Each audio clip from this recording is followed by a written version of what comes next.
لیان ئەمانە دەستگیر کراون کە زیاتر لە 70 کەس بوونەوە لە نێوانە سی کەس لە ژن و مناڵی تێدا کەمانە سەررجەمیان خێزاندارن لەلایەن ئەم هێز ئەمنیانە زیاتر لە نزیکەی بە 3 هەفتەیە ئەوە دەست بەسەر کراون ژیراون دواتر لەلایەن ئێمە وەک فیدراسیۆنی پەنابەران بە هاوکاری قونسڵگەری عراق باڵۆزخانەی عراق لە غازی عەنتاب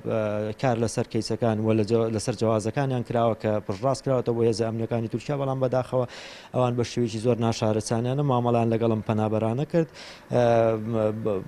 ئەبوایە کە هەر لە وڵاتی تورکیا کە ئازاد کرانایە بۆ پێی کە ئەمانە فیزە بە جیازەکانیانەوە مابوو هیچ ئیشکالێکی یاساییان نەبووە بەڵام پرۆسەی ئازادکردنەوەی ئەمان بە دیپۆرتکردنەوە ئەمڕۆ کۆتایی پێ هات و سەررجەمیان دیپۆرتی هەرێمی کوردستان کرانەوە لەم یەک دوو لێشاوی دواییە کە لێشاوێکی زۆر لە پەنابەران ڕۆشتبوون ئەوانی کە دەستگیر کراون زیاتر کە خەڵکی پارێزگای سلێمانی بوونەکە وەک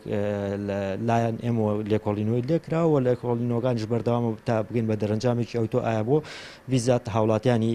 هەرێمی کوردستانی ئەم پارێزگایە دەستگیرەکرێ بەڵام بە هەربیان وەک بێ بەرم نەبێت لەلایەن ئێمە سەرکۆنەکرێت و ئیدانێ و کارە قەزەونەکەن کە لەلایەن دەسەڵاتداران و هێز ئەمنیەکانی تورکیاوەکرێ بەرامبەر بە هاوڵاتیانی هەرێمی کوردستان یا هەر پارێزگایەکی دیکەی عێراق بێت.